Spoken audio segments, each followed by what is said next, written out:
जोंनि टारगेटआ जाहैबाय बिपिएफ खौ जों बे बिटिसि ओनसोलनिफ्राय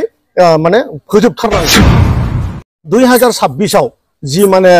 विधान सभा जी जोंहा आसाम एसेम्बलि दं बेवहाय डक्टर हेमन्त बिश्व शर्मा सारखौ फिन आरोबाव गिबि मन्थ्रि बानायनायानो गासिबनिबो थांखि बेवहाय खाम्फा बरगयारिनिबो थांखि बेवहाय प्रमद बर' बिथांनिबो थांखि बेवहाय मानगोनां चन्दन ब्रह्मनि थांखि बेवहाय राकेश ब्रह्मनि आं इउपिपिएल दोलोनिफ्राय जानानै बिराद जेबो बुंनांगौ गैया मानोना गासिबो जोंनि बे भारत देशआव बयहाबो फान्डामेन्टेल राइट दङ आरो बिदिनो गाव जेराव मोजां मोनो बे राजनीतिक दोलोखौ बिथांमोना हमनो हायो बे समाव खाम्फा बरगयारिया बिजेपिआव थांनायाबो जोंनि थाखाय जोबोद मोजां बाथ्रा मानोबा जोंनि मेन इस्युआ मेन टारगेटआनो बिपिएफसोखा गतिके बिपिएफआ जोबथारनायनि लामायाव थांगासिनो बे खोथाखौ जों थांनाय बारावनो बुंदोंमोन जे बिपिएफआ फैगौ मार्च दाननि आगोलनो जोबलांगोन दिनै खाम्फा संकर रबिराम संकर दुर्गा दास बर' बेवहाय आरो मसलपुराव सोरबा सोरबाफोर दंजोबो गतिके बे खोथाया जेबो बेवहाय बिराद गुरुत्व जेबो गैया बिराद जेबो गुरुत्व गैया खालि जोंनि टारगेटआ जाहैबाय बिपिएफ खौ जों बे बिटिसि ओनसोलनिफ्राय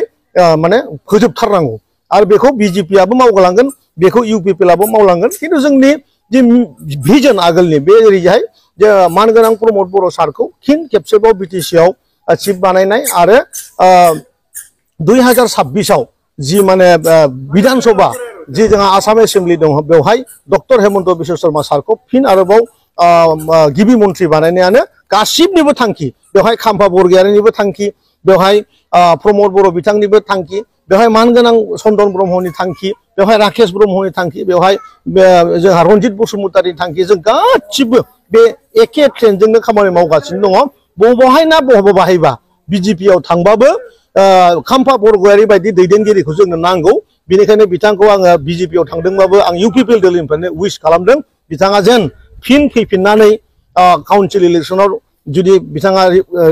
प्रेजेन्ट खालामोबा जाहाथे बिथाङाबो काउन्सिलखौ दैदेननायाव मोजां जोंजों हेफाजाब होयो बेखौ जों खामानि खालामगोन 100% दिनैनि दिनावहाय आरो हाग्रामाजों सोर थाफानो आरो मानो थाफानो मिनिं गैयि अबस्थायाव दिनै बिपिएफआ दङ दिनै नुदों हाग्रामानि जे बिपिएफमोन मोनसे समाव गासैबो बर' जाथियानो बिपिएफमोन आदार कास्टआबो बिपिएफमोन दिनै नायबाय सासेनिफ्राय सासेनिफ्राय थाङै दिनै हारसिं थाहैबाय आरो जिखिनि दङ बिथांमोन जि लिडारफोर दं रबिराम नार्जारिखौ लानानै दुर्गा दासखौ लानानै हितेश बसुमतारी लानानै बिथांमोनखौ दिनै हाग्रामाया गावनि आथिंजों गादबनानै दोनो आरो दिनै बेराफारसेथिं गोरलै सेंग्राफोर दुष्ट सेंग्राफोर कास्टम बसुमतारी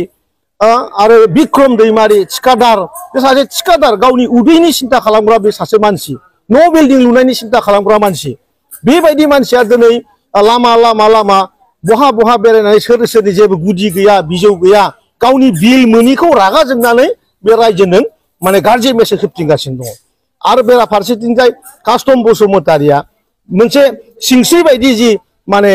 पार्टी दुलाराय बर' फरायसा आफाद बेबायदि गोथार आफादजों बे थाफानो हायि सासे सुबुं